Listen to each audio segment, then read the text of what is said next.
Karine Gabert, je suis médecin coordonnateur dans un EHPAD de la Fondation Saint-Sauveur. L'EHPAD Mère Alphonse Marie, situé à Niederbronn et Oberbronn. Gériatre de formation, j'ai longtemps exercé dans un service de soins de suite et de réadaptation avant de me tourner vers la coordination médicale, d'abord à temps partiel, puis complet.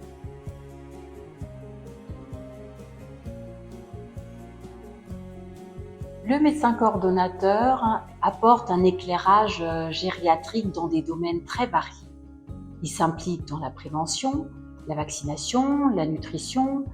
Il fait partie d'instances décisionnelles comme le comité de direction. Et de ce fait, il participe à la vie de l'EHPAD, à la vie du résident dans son environnement. Ça lui confère un suivi complet et une vision globale de la personne âgée. Les missions d'un médecin coordonnateur sont très variées et c'est ce qui fait la richesse du métier.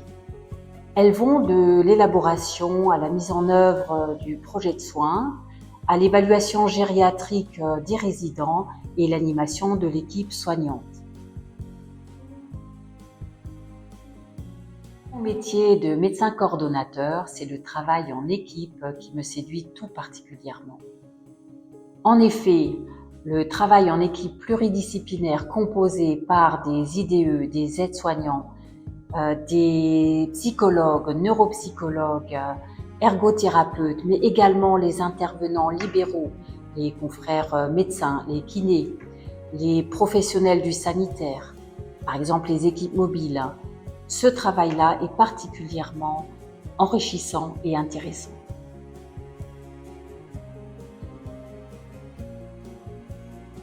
Être médecin coordonnateur à la Fondation Saint-Sauveur, c'est faire partie d'une fondation reconnue d'utilité publique, reconnue par l'État. Elle est composée de personnes qui souhaitent tout simplement prendre soin des autres et non pas d'actionnaires à la recherche de profit. C'est également faire partie d'une structure qui puise des valeurs fortes dans son histoire et qui a su les maintenir pérennes jusqu'à ce jour.